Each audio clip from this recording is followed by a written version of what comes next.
Hello प्यारे बच्चों। GH success Hindi classes में आप सबका स्वागत है। आज हम यूपी बोर्ड के कक्षा 10 हिंदी विषय के बारे में बात करेंगे। जैसा कि आप सबको पता है, कोविड-19 यानी कि कोरोना की वजह से सभी विद्यालय बंद होने के कारण पठन पाठन का कार्य स्थगित है, जबकि आप सबका शिक्षण कार्य 1 अप्रैल से प्रारंभ हो जाता है।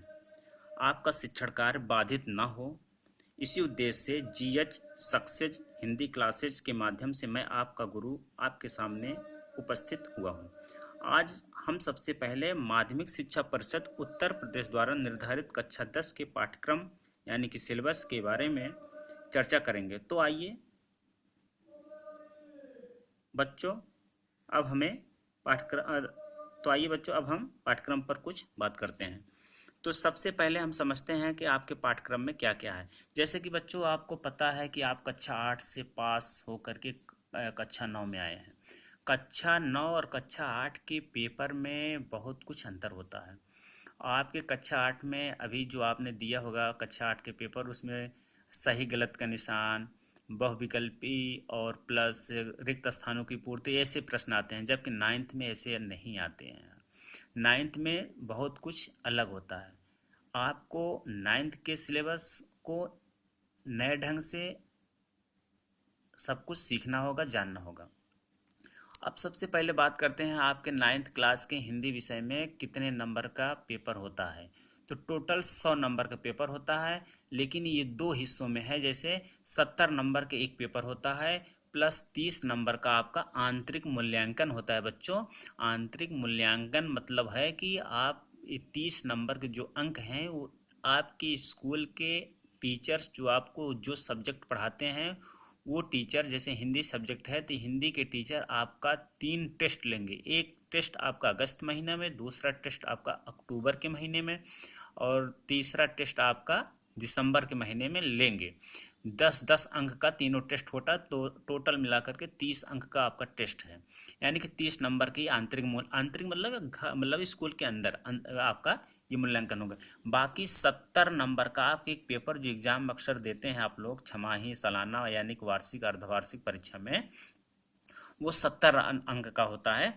तो अब देखिए यहाँ पे लिखा है इस विषय में 70 अंकों का केवल एक प्रश्न पत्र 3 घंटे 15 मिनट की अवधि का होगा तथा 30 अंकों का आंतरिक मूल्यांकन विद्यालय स्तर पर होगा। देखिए हिंदी कक्षा 9। अब इसका ये आप देखिए, ये सारा आपका सिलेबस, ये सारा सिलेबस है। देखिएगा ध्यान से, ये सारा आपका सिलेबस है। सिलेबस में कौन कौन से टॉपिक शामिल है ये अभी हम पढ़ के आपको बताते हैं। आप सबसे पहले अब देखिएगा बच्चों, आपके सिलेबस में क्या है। पहला है हिंदी गद्य के विकास का संक्षिप्त परिचय, जिसके अंतर्गत भारतेंदु युग तथा द्विवेदी युग। हिंदी गद्य, आपको बच्चों मैं बता दूं, हिंदी विषय को जैसे कि आपके पाठ्यक्रम में कक्षा 9 के पाठ्यक्रम में जो है, उसे सहूलियत के लिए और आपको समझने के लिए, आपके ज्ञान को ज्ञानवर्धन करने के लिए कई भागों में बांटा गया है। सबसे पहले आपको हिंदी गद्य यानी गद्य खंड, यानी जिसके अंदर आपके निबंध वाले, कहानी या निबंध वाले पाठ होंगे। दूसरा है हिंदी पद्य के विकास का संक्षिप्त परिचय, यानी कि इसमें काव्य यानी कविता वाला पोर्शन रहेगा, जिसके अंतर्गत आपका आदिकाल, मध्यकाल और भक्तिकाल।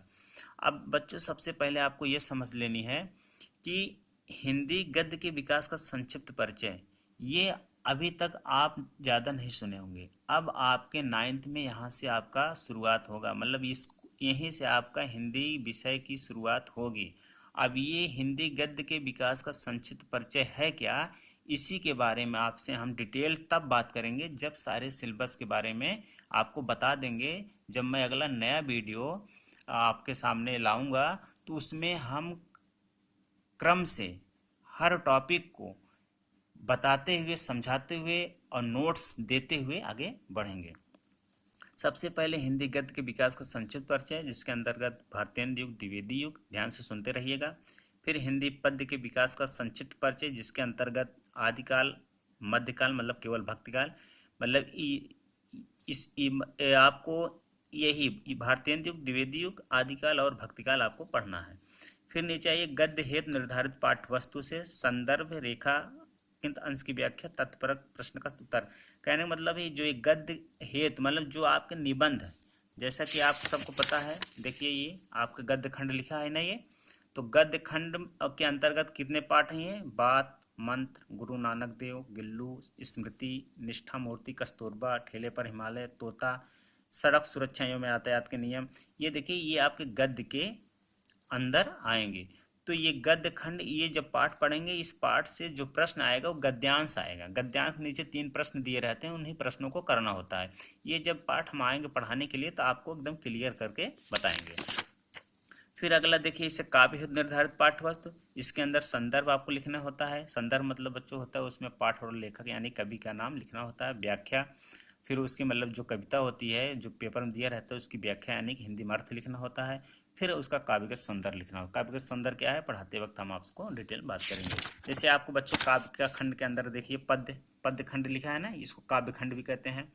तो कबीरदास, संत रविदास, मीराबाई, रहीम, भारतेंद्र हरिश्चंद्र, मैथिली शरणगुप्त, जयशंकर प्रसाद, सूर्यकांत त्रिपाठी निराला, सोहनलाल द्विवेदी, हरिवंश राय बच्चन, नागार्जुन, केदारनाथ अग्रवाल, शिवमंगल सिंह सुमन, ये आपके पद्य खंड यानी काव्य यानी कविता वाले ये आपका पोर्शन है।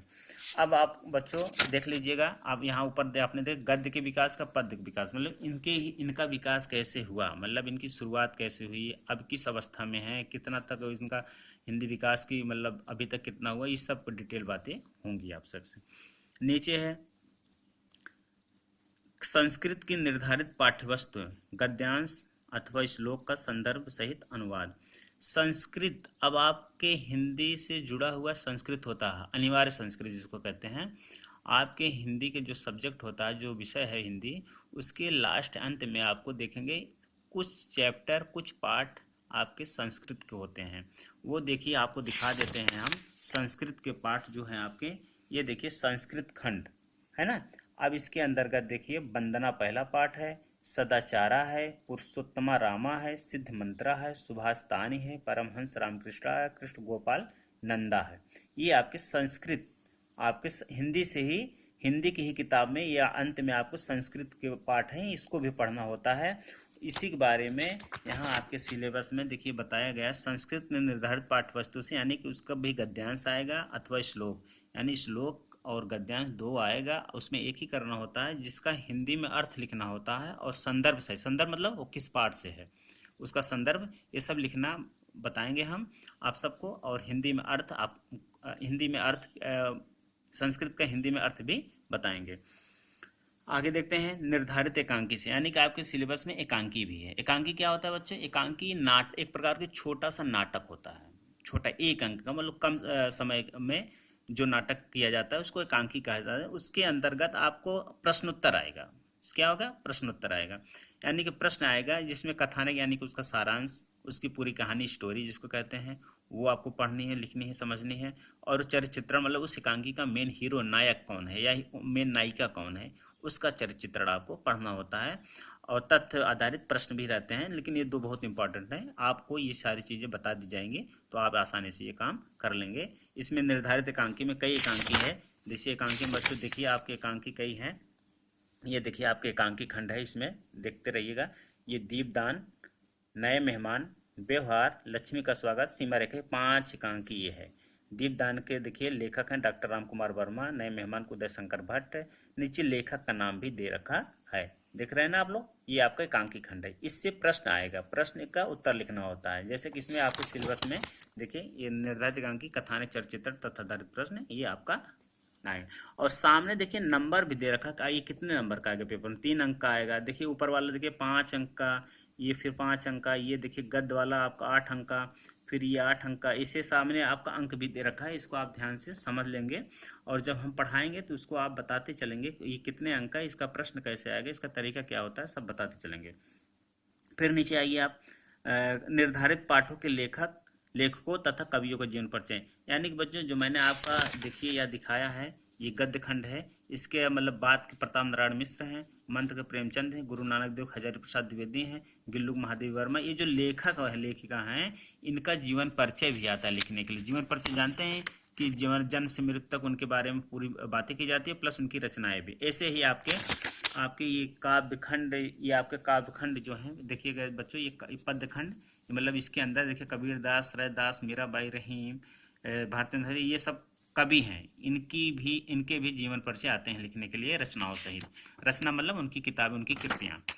अब आते हैं फिर आगे, पाठ्य पुस्तक से एक श्लोक जो प्रश्न पत्र में ना आया। बच्चों एग्जाम में एक श्लोक लिखने के लिए आता है, वो श्लोक जो आपके इसी सिलेबस में, यानी जो आपकी किताब है, जो आपका सिलेबस है, इसके सिलेबस के अंदर जो संस्कृत वाला पोर्शन है, उसी में से आपको 2-3 श्लोक याद करनी होती है, जिसमें से एक लिखना होता है जो आपके प्रश्न पत्र में ना आया हो। प्रश्न पत्र मतलब पेपर में जो ना आया हो, उसी में से एक लिखना होता है। बहुत ही आसान है, 2 नंबर का आता है आपका, ये आपके लिए बड़ा आसान है।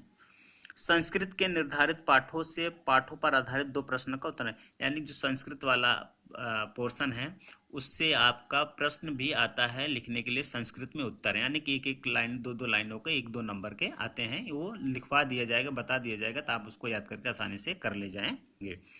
अब काव्य सौंदर्य के तत्व। अब काव्य सौंदर्य के तत्व क्या है बच्चों, देख लीजिएगा। माने कि आपको काव्य सौंदर्य, रस, छंद, अलंकार। रस में आपका श्रृंगार रस, वीर रस। श्रृंगार रस, वीर रस का स्थायी भाव, परिभाषा, उदाहरण, पहचान। ये रस क्या होता है, इसकी परिभाषा, उदाहरण कैसे है, हाँ, तो फिर आपको हम ये सारी चीज़ें बता देंगे कैसे क्या करना है, आप आराम से याद कर लेंगे। छंद में चौपाई एवं दोहा, जिसके अंदर लक्षण, उदाहरण, लक्षण मतलब वही परिभाषा, मतलब चौपाई, दोहा, परिभाषा, उदाहरण याद करनी है। छंद कैसे इसका पहचाना जाए, कैसे इसको उदाहरण, छंद कौन सा छंद है, इसको कैसे पहचाना जाए, ये सब सारी बातें हम बताएंगे, बड़े अच्छे से बताएंगे, इसको आसान भाषा में बताएंगे जो आपको समझ में आ जाएगी। अलंकार में शब्द अलंकार है। आप शब्द अलंकार मतलब शब्द अलंकार कई भेद होते हैं, इसमें अनुप्रास, यमक, श्लेष, ये 3 आपको अलंकार याद करने हैं। अनुप्रास, यमक, श्लेष, जिसकी परिभाषा, उदाहरण और पहचान आपको याद करनी है। तो ये सारी चीज़ें, इस पर सब डिटेल आप चर्चा करेंगे, लेकिन बिंदुवार करेंगे, शुरुआत क्रमबद्ध से। अभी तो आपको सिलेबस बता रहे हैं सिर्फ क्या क्या आपके सिलेबस में है। हिंदी व्याकरण तथा शब्द रचना। हिंदी व्याकरण बच्चों, वर्तनी, विराम चिन्ह, वर्ती मैंने आपको किसी शब्द को शुद्ध शुद्ध कर कैसे लिख करके पहचान करेंगे, ये सब। शब्द रचना में तद्भव, तत्सम, विलोम, पर्याय। तद्भव, तत्सम अभी तक आप शायद सुने नहीं होंगे, अगर नहीं सुने होंगे तो हम इसको बहुत अच्छे से सरल भाषा में समझा देंगे, आ जाएगा। समास में अव्ययी भाव, तत्पुरुष समास है, ये भी आपको बताएंगे। समास में 2 ही समास, यही बस जितना दिया है इतने में से याद करना, इससे ज़्यादा कुछ नहीं याद करना, इतना जान लीजिए। 1% 1 इंच इधर उधर नहीं। मुहावरा, लोकोक्तियाँ, इसका अर्थ में ऊपर, ये भी आपको हम बताएंगे। संस्कृत व्याकरण फिर होता है बच्चों, संधि। संस्कृत व्याकरण क्या है, संधि, दीर्घ और गुण संधि, 2 ही संधि, इसकी परिभाषा, उदाहरण, पहचान आपको करनी है। ये हम आपको बहुत अच्छे से समझाएंगे, जब इस टॉपिक पे आएंगे अच्छे समझाएंगे। शब्द रूप में राम, हरि, भान, अस्मद, इस शब्द रूप कैसे याद करेंगे, इससे कैसे पहचान होगी, क्या क्या इसमें शामिल होता है, इसकी विभक्ति, वचन वगैरह कैसे होते हैं, सब इस पे बात करेंगे। धातु रूप, गम, भू, क्री, यानी लट, लोट, लिट, बिधलिंग, लंग, लकार में, मतलब ये जो धातु रूप होते हैं, गम, भू, क्री, ये 3 हैं आपके, इसमें से कोई एक याद करिएगा, बाकी कैसे लिखा जाएगा ये सब बताएंगे आपको। ये 5, इसको 5 लकारों में याद किया जाता है, जो आगे दिया है, लट, लोट, लिट, बिधलिंग, लंकार, लंग, लकार। ये आप टेंशन बिल्कुल नहीं लेंगे बच्चों, क्योंकि हम इसको जब इस टॉपिक पर आएंगे सिलसिलेवार तो आपको आसान कर देंगे। फिर आपके पेपर हिंदी के 2 सरल वाक्यों को संस्कृत, मतलब संस्कृत हिंदी के 2 वाक्य रहेंगे जिसका संस्कृत में अनुवाद करना होगा, वो आप इस पे भी आपसे चर्चा की जाएगी। फिर आपका पत्र लेखन, यानी कि स्कूल में छुट्टी के लिए, बीमारी के लिए, किसी कारण से जब आप छुट्टी लेते हैं, उसके लिए प्रधानाचार्य के नाम जो पत्र लिखते हैं, वो पत्र लिखने के लिए एग्जाम में आएगा, जो आपके लिए बहुत ही आसान है, इसको बताना भी आसान है, जैसा कि आप लोग जानते भी होंगे, पत्र लिख भी चुके होंगे स्कूल में छुट्टी वगैरह लेने के लिए। यही आपका 70 अंक का आपका पूरा आपका ये क्या नाम है पेपर होगा। अब इसका क्रमवार हम आपसे आगे बात करेंगे। ये आंतरिक मूल्यांकन है आपको, जो मैंने पहले ही बता चुका है, हम पहले ही बता चुके हैं। तो ये 30 अंक का होगा। जैसा कि बच्चों आपको पता है कि हम अब इसका अगला वीडियो आपसे बात करेंगे। इस हमारे चैनल को सब्सक्राइब कर लें, बेल आइकन का बटन दबा लें, जिससे आपका अगला वीडियो आपका मिलता रहे, नोटिफिकेशन आपको आप तक पहुंचता रहे। ओके, थैंक यू, धन्यवाद।